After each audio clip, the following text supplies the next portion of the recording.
Big Questions with the Dead Milkmen.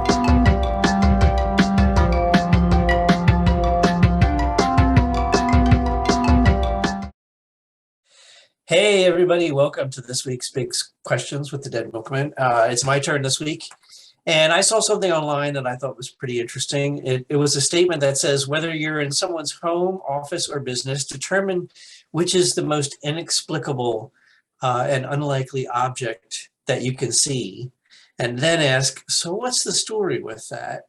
And chances are a memorable tale will follow. So I posed this question to the rest of the Dead Milkmen last week at the end of our call, and they were kind enough to choose something from their video abode, and they agreed to talk about it this week. So it's kind of a show and tell episode this week. And I'm going to talk about my pandemic chair collection of 2020. So, of course, when we got this show kind of started right before everything shut down for the pandemic, we were stuck inside for a few months at least. And one of the things is that the draconian state laws of Pennsylvania closed down all the liquor stores because you can't buy liquor anywhere but a state store. And the state couldn't get their act together in terms of ordering, booze online. So we signed up for a mail order service called wine.com. This is not a plug, by the way, but they are quite good. And cheers, Rodney. Here's to dry January. You're halfway there. Not a dry eye in the house. Okay. So anyway, so we got into a little roll of, we were ordering some cheap Prosecco, and we started drinking Prosecco, like as a after dinner drink, a little bubbly or something. And one night I just took the materials that come on almost every champagne or Prosecco bottle, or cava if you're in Spain, the sort of wire cage that goes over the cork, right? And there's like a metal foil that covers everything that you have to take off first. And I was just like, absent-mindedly keeping my hands busy. And I made a chair out of it. And now this is not an original idea. I did see a website years before, and I did manage to find one for this week's call. There is a competition every year for making chairs from your bubbly corks and foil, and you're allowed, in the competition, you're allowed 2 bottles worth of materials. You can't use the glass, but you can use everything. You have to do this, right? What's that? You have to do this. Yeah. I mean, I didn't enter the competition, but I ended up making 9 chairs. And I did take pictures of them and put them on the on Instagram, on my Instagram page and whatnot. I didn't save all of them because a lot of them were very fragile, and I didn't glue them together or anything. But I did save 2 of them, and these are the 2 that I saved. There's just a black and a silver chair. So these are the sole surviving members of the collection of the pandemic chair collection of 2020. I've got some photos of them all. I'm gonna, you'll be able to see them up on the screen. You can check them out. And I also have the link to that website where you can see the competition. Some of the competition chairs are very elaborate. I'm sure they used tools and things to make them. I just used my fingers to kind of. Are the materials just that stuff? Like you can only make it with those? You can only use this material to make a chair. So yeah, check out the website. It's pretty impressive what people have made. Anyway, so enjoy. Those are my 2 odd items from the studio room that I'm in right now. I thought there was a movie called The Ninth Chair or something. Joe, you're our movie scholar. You went to movie in school. Is there a movie called The Ninth Chair or something? Sounds familiar. 9 chairs. I Googled it while he was talking. What? 9th chair. Yeah. The 12 chairs. The 12 chairs. Okay. Thank you, sir. Dean, you got 3 more chairs to make. 3 more to make.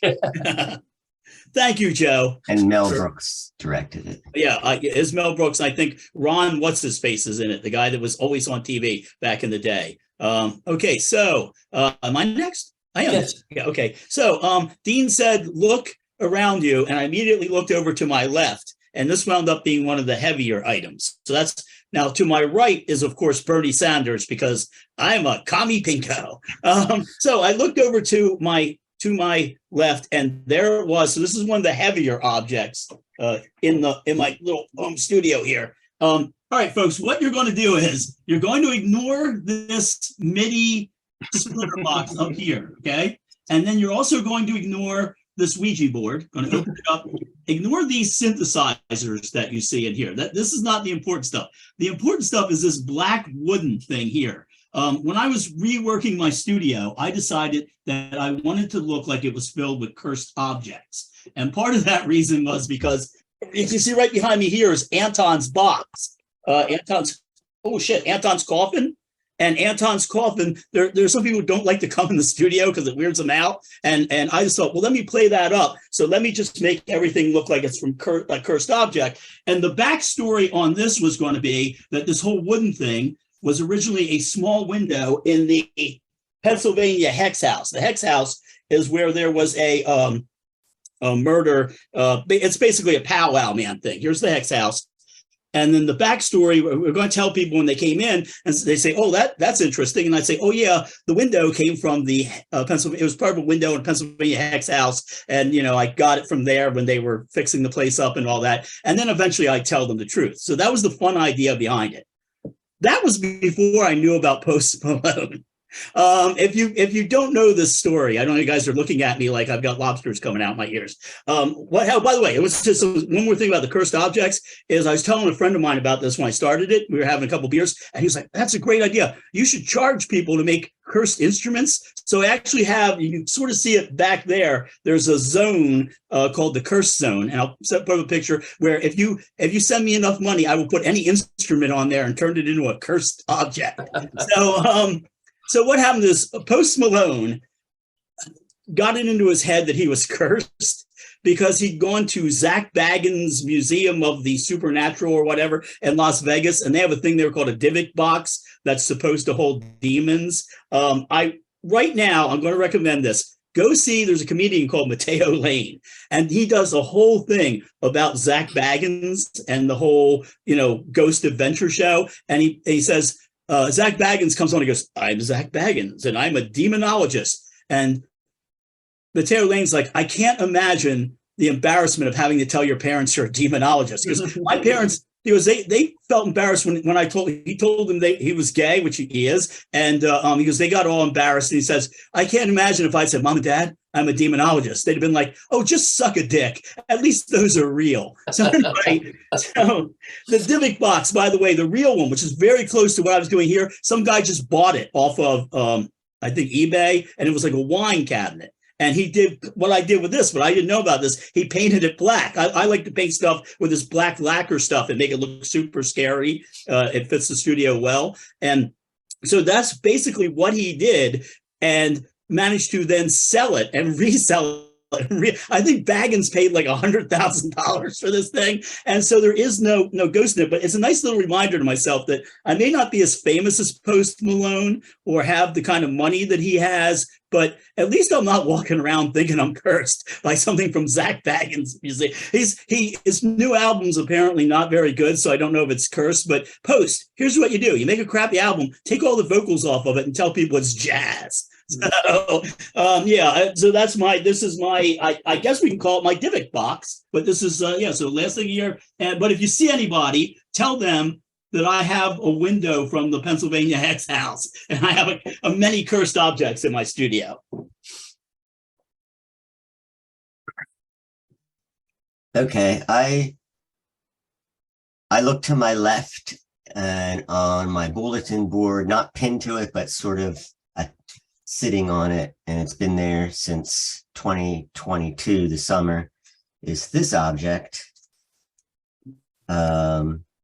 which I assume is a butterfly, and it's an art object, and it came to me in the mail. And the reason that it came to me in the mail is because I did an art exchange through my newsletter around that time, and said, anybody who sends me art, I'll send you one of my drawings in return. I thought I would get a lot of drawings, but I got a lot of I got drawings and all kinds of things. And this was one of the things. I believe it was a woman.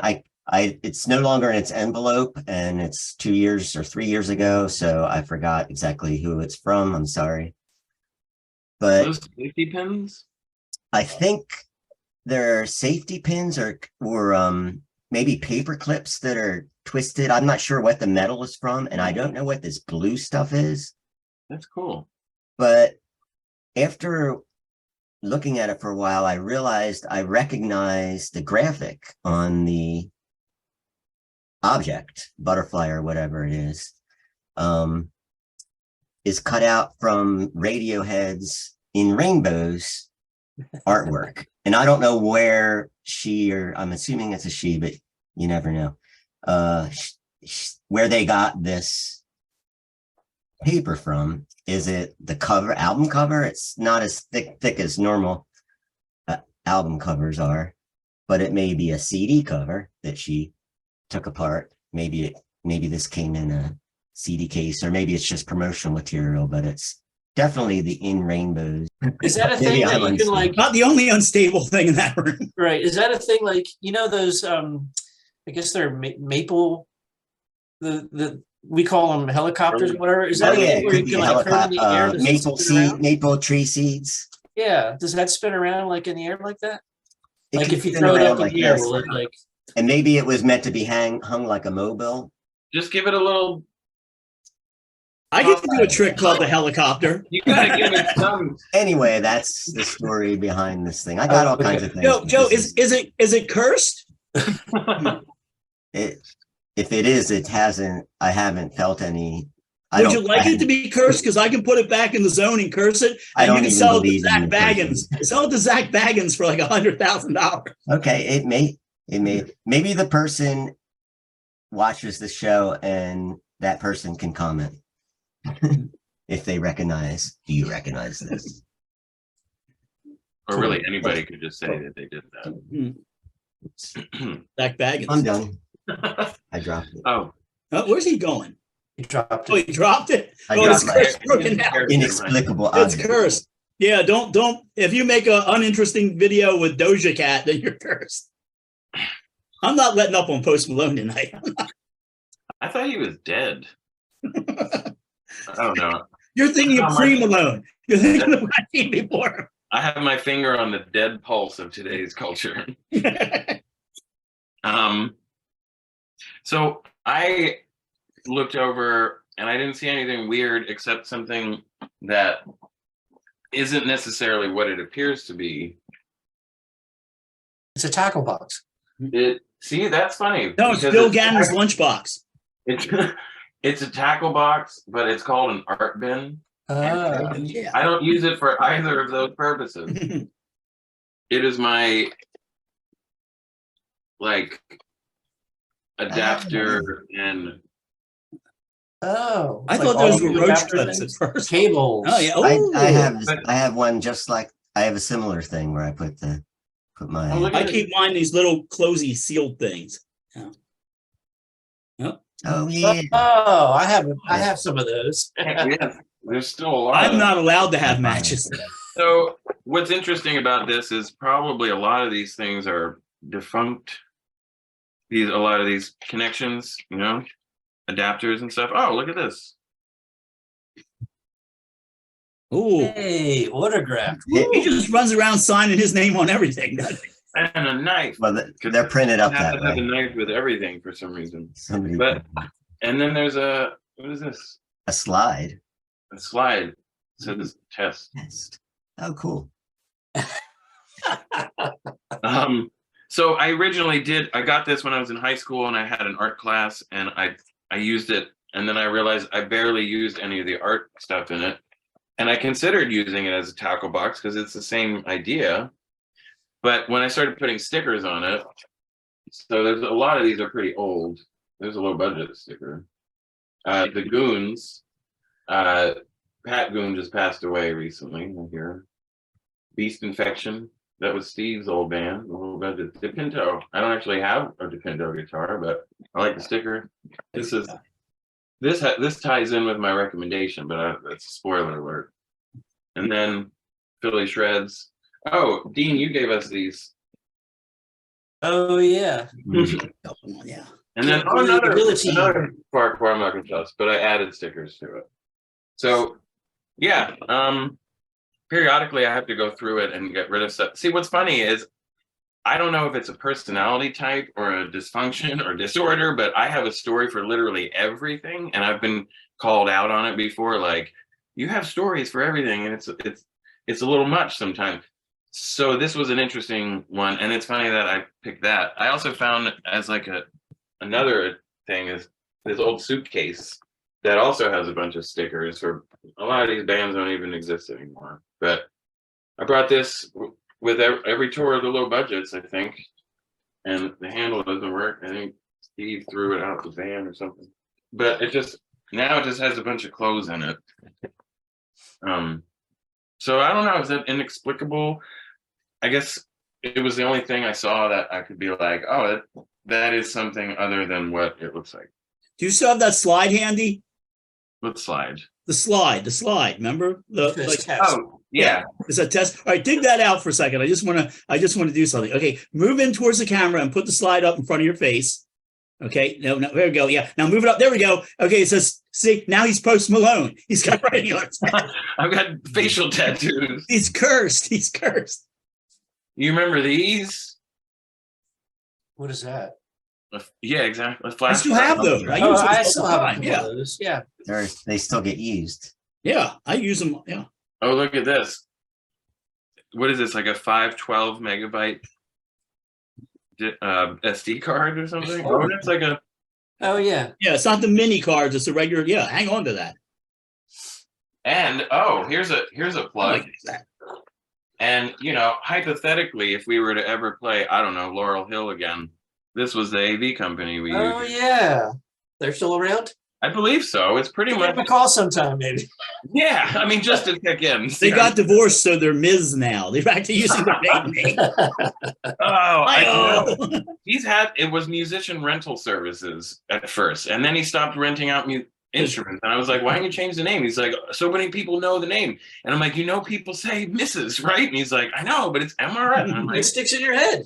We had a meeting to talk, because I worked for him for a while. We had a meeting to talk about a new name, and there were a bunch of new names thrown out, and they were great. And he still keeps it MRS. But he's got, he's doing all right. It's a small operation, but. Yeah, maybe we can throw some work his way someday. Yeah. So, yeah, that's my stuff. It's my weird thing. Well, thanks, everybody. Those are all very interesting, some cursed, unusual objects. So it's time for recommendations. And this week I'm going to recommend a new single and video by my son's band. My son has a band called Angel Envy, and they have a new song called Forlorn Cactus. And my son sings and plays guitar in the band, and he also makes videos. So they made a whole video for the song, and you can find it out there on YouTube. I'll provide the link. Check it out. And they have their first show coming up in just a couple of weeks in February. They're playing Thursday night, the 23rd. So I'm going to be there. Where is it? Join me. Yeah, where is at it? Johnny Brenda's. Oh, nice. So anyway, I recommend Angel Envy's Forlorn Cactus song and video. And then I got a bunch to recommend. So I'll start off with music that you won't see on the radio or hear on TV. I'm going to recommend something for someone who's not my son, but who knows? I used to get around. This is a gentleman by the name of Pete Burns, not that Pete Burns, not the you spin me right round Pete Burns, or I want to do it just like Pete Burns. No, not that one. This is a Pete Burns who was in a band called Kill Shelter. Kill Shelter is very, very good. And I'm going to recommend that you start, if you're going to listen to Kill Shelter, start with their new album, Asylum. It's excellent. And start with the track, The Necklace, which features members of Agent Sidegrinder, which is another great band. Listen to that. It kills. It's awesome. So the band is Kill Shelter and the album is Asylum. Please, please, please check that out. Up next, did you know that the movie Spartacus is the movie that ended the Hollywood blacklist? Of course you didn't, you fucking bunch of ignoramuses. But it really was. And I found this out watching on Wonderum, a new series of lectures they have called A Historian Goes to the Movies, Ancient Rome. Now, this is kind of like if you've ever been in a room with me when there's a movie on that is a historic movie, I will nitpick the hell out of it. I will be like, it's the Punic War. What is that soldier doing with a pylon? I don't so it's very, but this guy apparently does the same, but he also has a lot of information about the movies. It's fascinating. And the one that he does about Monty Python's The Life of Brian is just gorgeous. It's a great little lecture about that. And he points out that just as a lot of medieval historians will say that their Holy Grail was much closer to actual medieval history than some of the bigger films that, purported to be medieval films. He says the same thing for Life of Brian. So it's really, really good. Again, that's a historian goes to the movies, Ancient Rome. And up next, I'm going to recommend a film I just saw the other night. I will be recommending films from 2022, probably into 2025. It's a great film year for films. This film is called The Menu. Anna Taylor-Joy's in it. Ralph Fiennes is in it. This is probably the only time in my life where I'm going to go, wow, John Leguizamo, because he was great in it. Basically, it's a film almost like if you took the whole Gordon Ramsay experience to the nth degree. That's what this is. Now, here's the thing. What I really liked about this film, it had a lot of smart, intelligent adult dialogue that you could enjoy, and you could hear it. Most films anymore are off per low on the sound like that, and then they crank the ambient sound up because they have nothing to say. If you're making a movie and you have nothing to say, make a picture. All right, just paint a picture. You don't have to do this. It made me think of how great that was, and then I had to think about the 5-minute pie eating scene in A Ghost Story. I know somebody in the comments will probably go, I like that 5-minute pie eating scene. I did not, but here's a fun fact for you. Rooney Mara had never eaten a pie before she filmed that scene. Isn't that? Maybe she'd like to eat a pylum. I don't know. But a whole pie or just a slice of pie? What? Have you ever seen A Ghost Story? There's a I believe 5-minute long sequence in A Ghost Story. It's where I stopped watching, where she sits down and eats a pie. I've never eaten an entire pie either. She eats an entire pie. I don't think she'd ever tasted pie before. Yeah, but it's just. She probably never will again. The lack of clever dialogue in most movies. There is no lack of clever dialogue in The Menu, so please check it out. Thank you.